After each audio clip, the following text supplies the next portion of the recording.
Port-au-Prince, Hurricane Elsa raced toward Haiti and the Dominican Republic on Saturday, where it threatened to unleash flooding and landslides before taking aim at Cuba and Florida.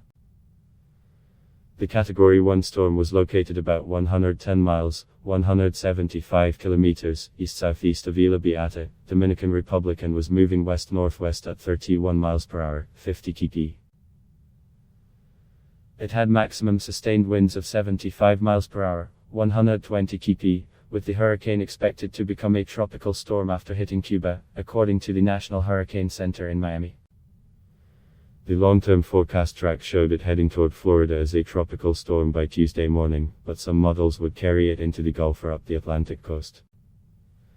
In Haiti, authorities used social media to alert people about the hurricane and urged them to evacuate if they lived near water or mountain flanks. The whole country is threatened by this hurricane, a civil protection agency said in a statement. Make every effort to escape before it's too late. Haiti is especially vulnerable to floods and landslides because of widespread erosion and deforestation. People were still buying water and food as the storm approached, with many worry about its immediate and long-term impact in a country struggling with an increase in gang violence and deep political unrest. I'm protecting myself the best that I can. Civil protection is not going to do that for me, said Darlene Jean-Pierre, 35, as she bought 6 jugs of water along with vegetables and fruit. I have other worries about the street. I have to worry about gangs fighting. In addition to this, we have a hurricane. I don't know what kind of catastrophe this is going to cause. A hurricane warning was issued for Jamaica and from the Haitian capital of Port-au-Prince to Punta Palenque in the Dominican Republic. A hurricane watch was in effect for the Cuban provinces of Camagüey, Granma, Guantanamo, Holguin, Las Tunas, and Santiago de Cuba. Some of those provinces have reported a high number of COVID-19 infections, raising concerns that the storm could force large groups of people to seek shelter together. Anticipating is the key word, said Cuban President Miguel Diaz-Canel, adding that vaccination efforts would continue.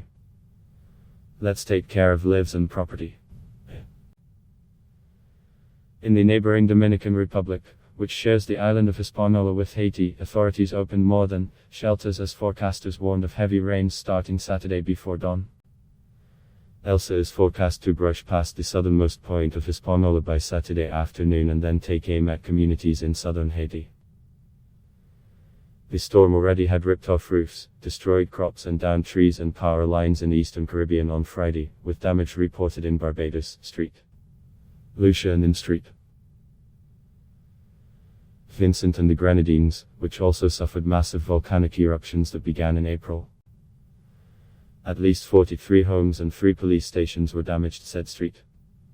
Vincent Prime Minister Ralph Gonsalves. We expect that this number will increase as reports keep coming in, he said. We have some damage, but it could have been far worse. In St. Lucia, the wind damaged a secondary school, pummeling desks, overturning chairs and sending papers flying after blowing off the roof and siding. Elsa is the first hurricane of the Atlantic season and the earliest 5th named storm on record. It is forecast to drop 4 to 8 inches, 10 to 20 centimeters, of rain with maximum totals of 15 inches, 38 centimeters, across portions of southern Hispaniola and Jamaica. At block test Y.